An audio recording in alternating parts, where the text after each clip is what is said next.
안녕하세요, 로렌 원장 이정입니다. 스킨 부스터가 원래 스킨하고 부스터가 합쳐져 있는 합성어인데, 스킨은 말 그대로 피부, 그 다음에 부스터는 촉진제를 뜻합니다. 그리고 피부 자체를 뭔가 더 촉진시켜주고 더 좋아지게 만든다는 역할을 하는 건데요, 저는 이 스킨 부스터를 그냥 피부 영양제라고 설명을 드리고 있어요. 피부에 좋은 성분을 더 투여해 주는 거를 말씀드리는 거고요. 이 좋은 성분을 투여할 때 그냥 아무런 목적 없이 투여하는 것보다는 크게 6가지 목적을 갖고서 투여를 하고 있거든요. 첫 번째가 보습, 그 다음에 두 번째 잔주름, 세 번째가 광택, 네 번째가 모공, 다섯 번째가 탄력, 그 다음에 여섯 번째 재생. 이렇게 총 6가지 항목에 피부에 어떤 부분이 좀 부족한가에 따라서 각각의 부스터들을 선택할 수가 있거든요. 이 스킨 부스터들은 나한테 잘 맞아야 돼요. 그러니까 먼저 한번 해봐야 되는 거고, 이 스킨 부스터 요즘에 가장 대표적인 것들이 리쥬란 힐러, 그 다음에 주베룩, 하이주, PDRN. PDRN이라고 하는 게 연어주사거든요. 그러니까 연어주사, 그 다음에 PRP, 내 피에서 피를 뽑아서 그걸 갖고서 만든 자가열, 그 다음에 에토존 PTT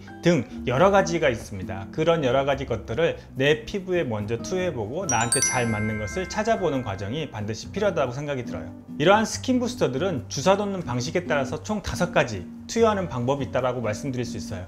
첫 번째는 그냥 직접 도포하는 겁니다. 그걸 자체가 침투가 자연스럽게 될 수 있게 해주는 게 첫 번째 방법이고, 두 번째 방법은 MTS라고 하는 게 있어요. MTS는 아주 가느다란 바늘이 있는 그 주사침을 말하는 건데, 피부에 미세한 구멍을 내서 그 구멍 사이사이로 이런 스킨 부스터들이 더 침투할 수 있게 만들어주는 게 두 번째 방식입니다.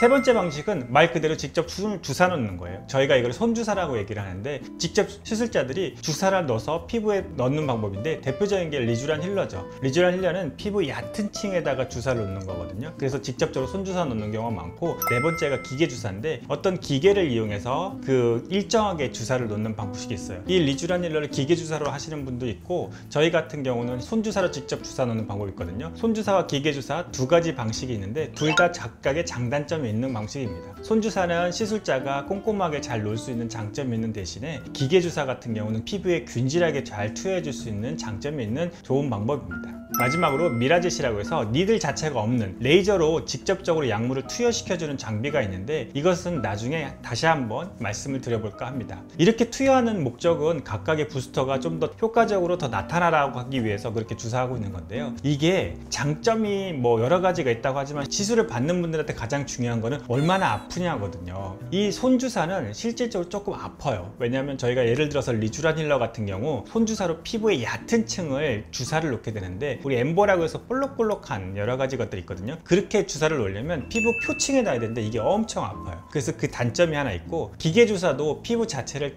꾹 눌러서 주사를 넣기 때문에 주사 바늘이 한꺼번에 9개가 피부 속에 들어간다고 생각해 보세요. 이게 좀 아프거든요. 그래서 덜 아프게 하는 방법들을 저희가 많이 찾고 있는데, 그런 방법 중에 하나가 바로 미라젯입니다. 그래서 미라젯은 다른 것보다 좀 덜 아프다는 장점이 하나 있는데, 전체적으로 스킨 부스터를 투여할 때 좀 통증이 있어서 저희가 마취를 보통 3가지 방법을 크게 하는데, 첫 번째로는 마취 크림, 그 다음에 두 번째로는 이제 국소 마취라고 해서 얼굴에 신경 마취를 합니다. 각각의 감각신경들이 분포하는 영역이 있는데, 그 부분에 감각신경들을 마취를 해주면 좀 맞을 때 좀 편하게 맞을 수 있거든요. 근데 단점이 또 국소 마취를 해야 되니까 마취할 때 조금 따끔할 수 있다는 단점이 있어요. 그 다음에 마지막으로 스킨 부스터 너무 아프고 너무 무서워서 수면 마취하는 경우도 실은 있긴 있는데, 저희가 권장해 드리는 방법은 아닙니다. 좀 편하게 시술을 받을 수 있게 저희가 최선의 노력을 다하고 있습니다. 스킨 부스터를 투여한 후에는 연고나 그 다음에 재생크림을 도포하고, 그 다음에 자외선 차단제를 바른 후에 집에 귀가하시는데, 집에 귀가하셔서 세안하실 때, 그 다음에 클렌징 하실 때는 너무 세게 문지르는 거는 피해 주시는 게 좋습니다.